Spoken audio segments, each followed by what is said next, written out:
Hello gentle listeners, and welcome back to episode 9 of Whispers of the Past.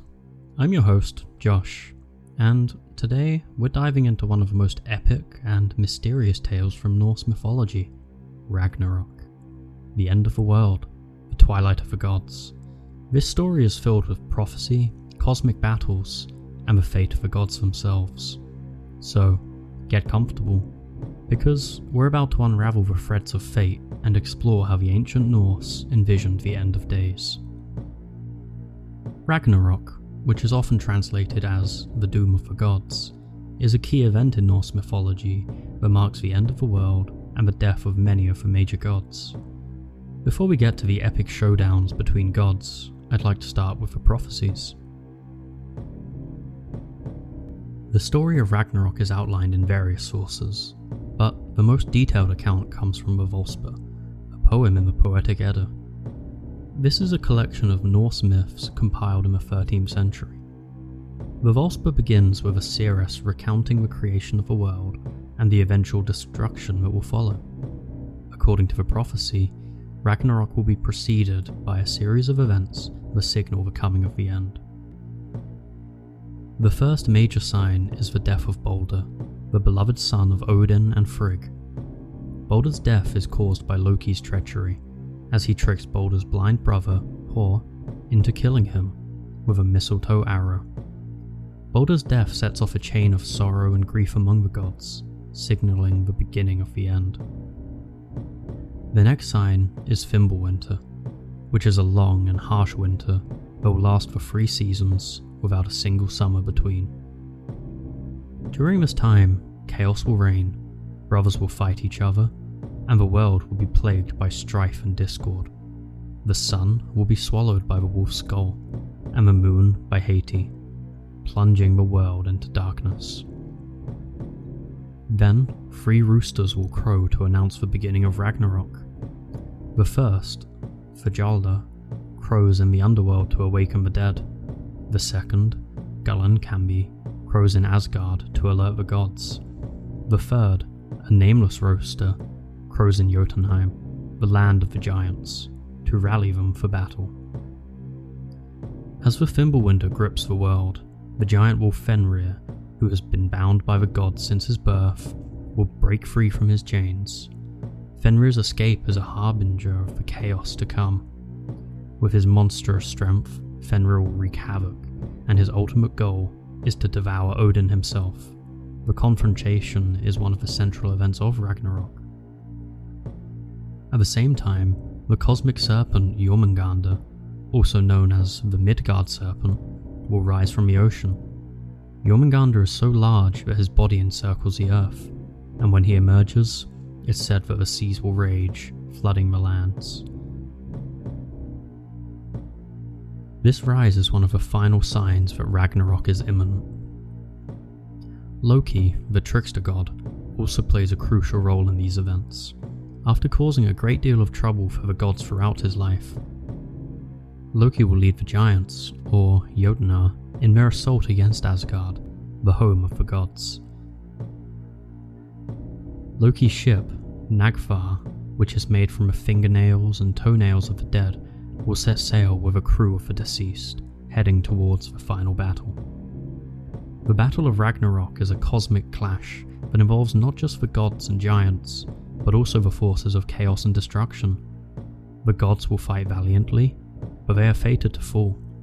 Loki will fight Heimdall in a chaotic dance, Odin will face Fenrir in a fierce battle, and Thor will confront Jormungandr. As the world burns and is engulfed in flames, a great serpent Nidhogg, who gnaws at the roots of Yggdrasil, the World Tree, will contribute to the destruction by causing even more upheaval. The tree, which holds the cosmos together, will shake and tremble, reflecting the turmoil and chaos of the final moments. Despite the overwhelming destruction, Ragnarok also heralds a period of renewal. After the devastation, the earth will rise again from the waters, fertile and green. A few gods who survived the battle, including Odin's son, Vair and Vali, will inhabit the new world and seek out Lif and Liftesir, the survivors of the human race so they can repopulate the Earth. This new world will be free of the old conflicts and will thrive in peace. Now, it's time for the Battle of the Gods, and for Heimdall to announce the arrival of Ragnarok. The first battle I will tell you is that of the Guardian and the Trickster. Heimdall, the vigilant guardian of the Bifrost, stands resolute as Loki and his monstrous army approach. Clad in gleaming armor and wielding his radiant sword, Heimdall readies himself for the confrontation. The Bifrost, the rainbow bridge that connects Asgard to the mortal realm, becomes the battlefield where light and shadow clash. The atmosphere is electric as Heimdall blows the Gallon horn, producing a sound so deafening it reverberates through the cosmos. The horn's blast is the first definitive war cry of the Aesir, a portent of impending doom. Summoning the mighty Einherjar and Valkyries from Valhalla to be led by the Allfather to their final stand, Loki, with his deceptive smile and dark magic, commands a fearsome army, including legions of the dead and the frost giants, their roars and cries filling the air. The fight between Heimdall and Loki is a tumultuous exchange of blows and magic. Heimdall's sword strikes with precision and brilliance, each swing illuminating the battlefield with radiant energy. Loki, agile and elusive, counters with quick, unpredictable attacks. The battle becomes a deadly dance, with Heimdall's radiant sword clashing against Loki's dark sorcery. The ground quakes as their powers collide, and the sky is torn apart by their clash of wills. In a dramatic climax, Heimdall and Loki face each other in a final, desperate duel. Heimdall, despite his immense strength and courage, is mortally wounded by Loki's treacherous magic. But before succumbing to his wound, with his last ounce of strength, Heimdall manages to deliver a fatal blow to Loki. The death of the Guardian and Trickster marks a poignant end to the era of the gods, the echoes of their battle a somber reminder of the twilight of the divine. Thor's final stand. The battle between the god of thunder and lightning and the Midgard serpent is one of the most iconic moments in Ragnarok. Jormungandr rises from the ocean, causing the waters around him to roil and surge, creating massive waves that crash against the shores, sweeping away anything in their path. The serpent's immense size and venomous breath create a nightmarish scene, and the unyielding Thor, wielding Mjolnir, faces the serpent with a mix of determination and fury. The clash between Fjord and Jormungandr is monumental, with each strike of Mjolnir sending shockwaves through the battlefield, causing the ground to tremble and the sky to light up. All the while, Jormungandr is retaliating with venomous attacks, spewing streams of corrosive poison that blacken and burn everything in their path. The air thick with the acrid smell of venom and smoke, and the sound of their battle is deafening, with thunder competing against the serpent's hisses and roars. The fierce battle ends when Thor delivers a mighty final blow, smashing Jormungandr's head with such force that the serpent is defeated. As the serpent dies and lets out its last breath, it also lets out a final burst of venom. This final act of the serpent engulfs Thor and makes him fall to the ground.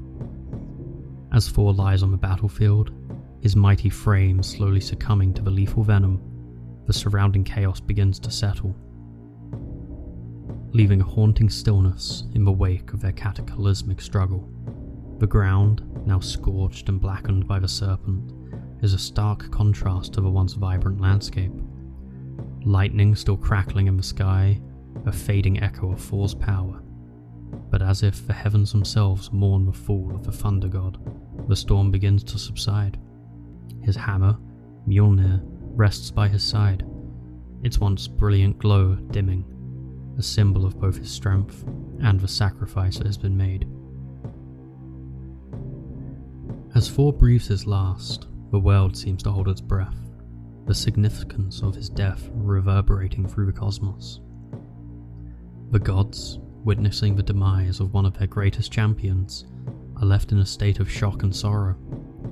Thor's death marks a turning point in the events of Ragnarok, a moment of profound loss that underscores the inevitable destruction that Ragnarok brings.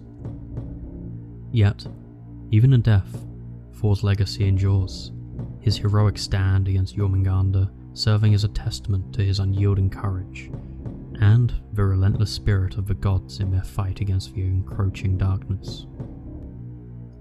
The memory of his sacrifice will be etched into the very fabric of the new world that will emerge from the ashes of his final battle.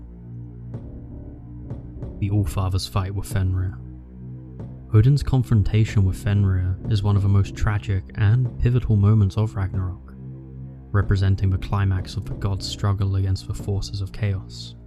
Fenrir, having finally broken free from the chains that once bound him, emerges as a colossal and terrifying force of destruction. His escape is not just a physical liberation, but also a symbol of the unraveling of the cosmic order.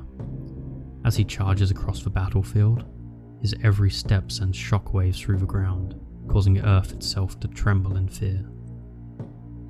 Armed with Gungnir, his faithful spear born of a world tree, atop his mighty steed Sleipnir, the eight-legged horse, Odin stands as a beacon of courage and defiance amidst the chaos.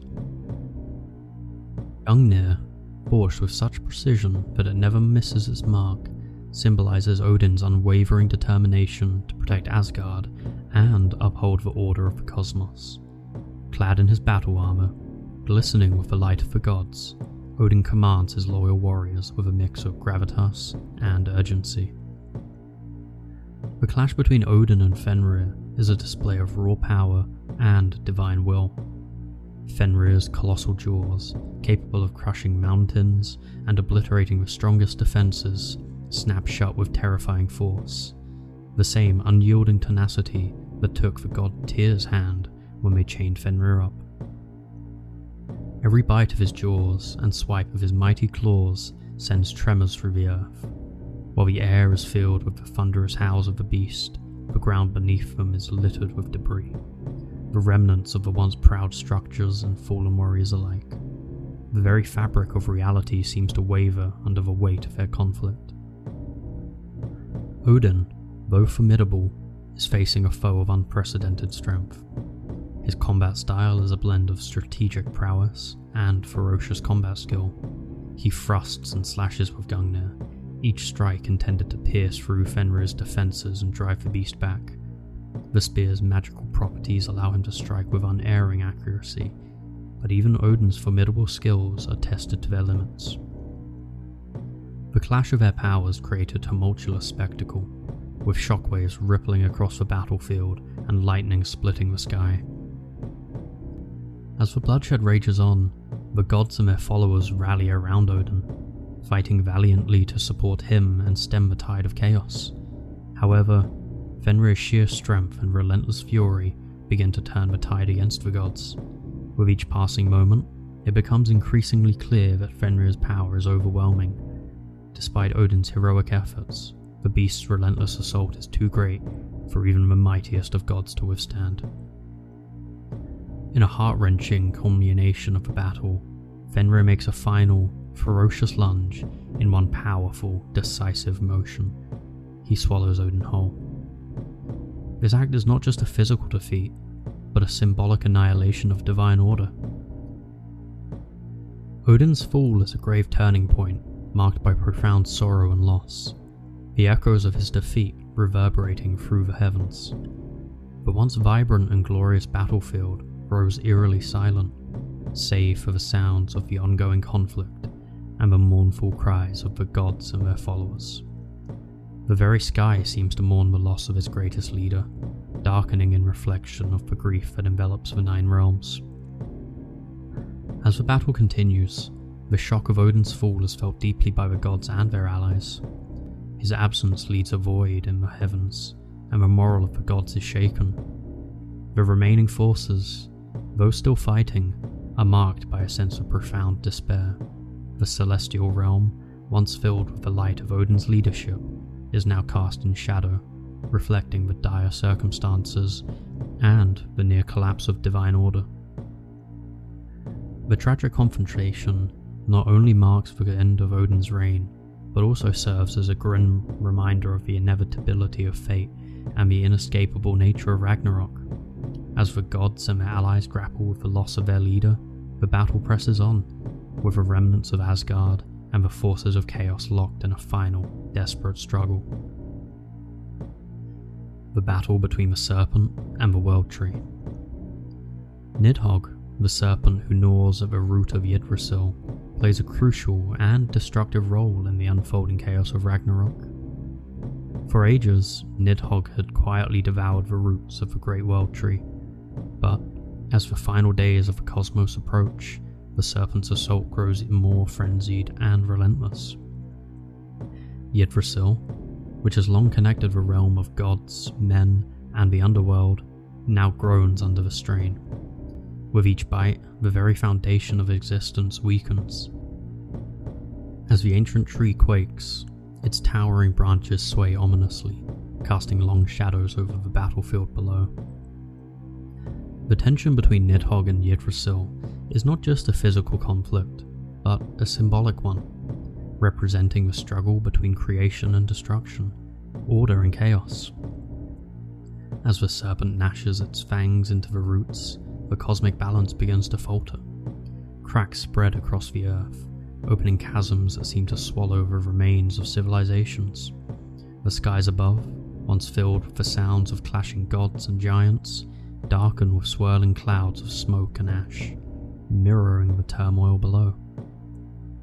Each tremor from Yggdrasil resonates through the Nine Realms, amplifying the growing despair of the gods. Despite the gods' efforts to defend Yggdrasil, their attention is drawn elsewhere, to battles against their ancient foes. The World Tree, which once stood as the unshakable pillar of existence, is now left vulnerable. Nidhogg's relentless assault, combined with the ongoing devastation of Ragnarok, causes the tree's immense trunk to buckle under this strain. The roots, which once stretched deep into the earth, now splinter and decay, loosening their grip on the world. As Yggdrasil's stability falters, the realms it once held in harmony begin to collapse. The branches that had linked the god's domain of Asgard, the world of men, and the depths of hell begin to wither and crumble.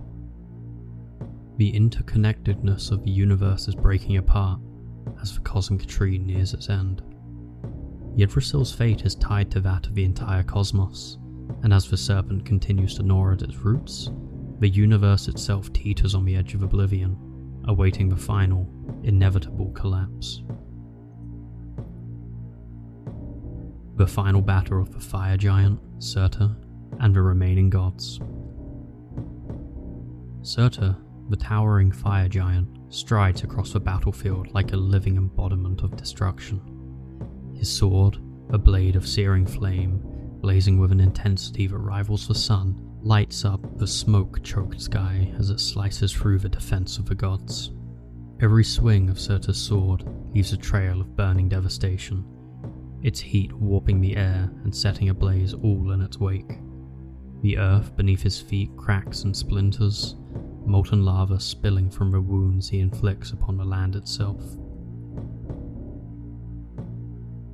The once lush fields of Vigrid, the final battlefield, are reduced to a burning inferno, and the once clear skies are now a thick, suffocating veil of ash and cinders.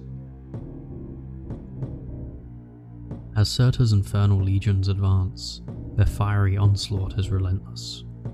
The gods, though valiant, find themselves outmatched by the sheer ferocity of the flames. Armies of gods and their allies fall in droves as Surtur's flames consume not just their bodies, but the very spirit of resistance that had kept them fighting. The once lustrous and powerful armaments of the gods melt away like wax before the giants' scorching fierceness. In a desperate bid to turn the tide, the gods unleash their most overwhelming abilities at the heart of Surtur's armies. Yet, for every strike, more flames rise, seemingly born from the very earth itself, feeding the inferno that threatens to engulf all of creation. In the midst of the raging firestorm, the gods gather for a final, desperate charge. Odin's sons, Vaja and Vali, along with Thor's surviving kin, lead the assault, their eyes blazing with determination.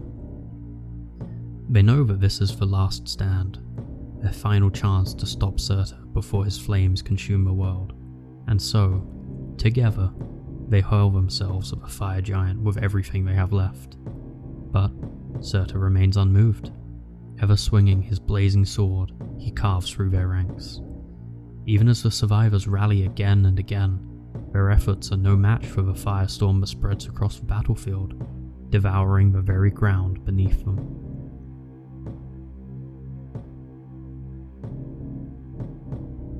In a final act, Surtur raises his flaming sword high into the sky, its flames roaring with an intensity that seems to burn the very heavens. And with one cataclysmic strike, he brings it down upon the earth, splitting the world apart. The impact sends a shockwave across the realms.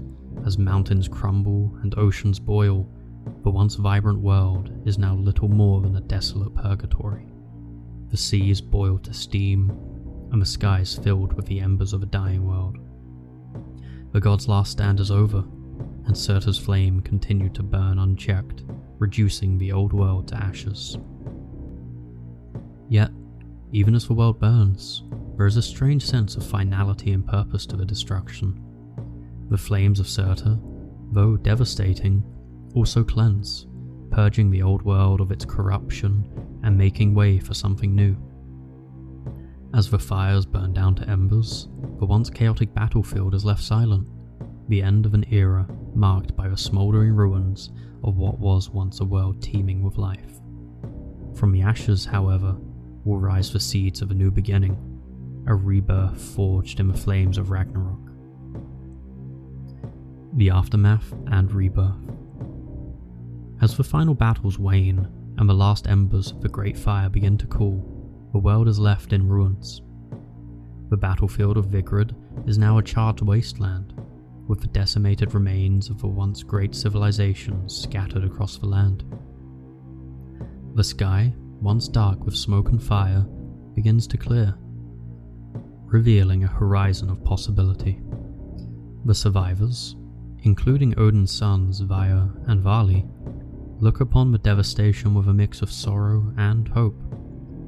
The earth, now free from the pandemonium of the final battle, begins to show signs of renewal.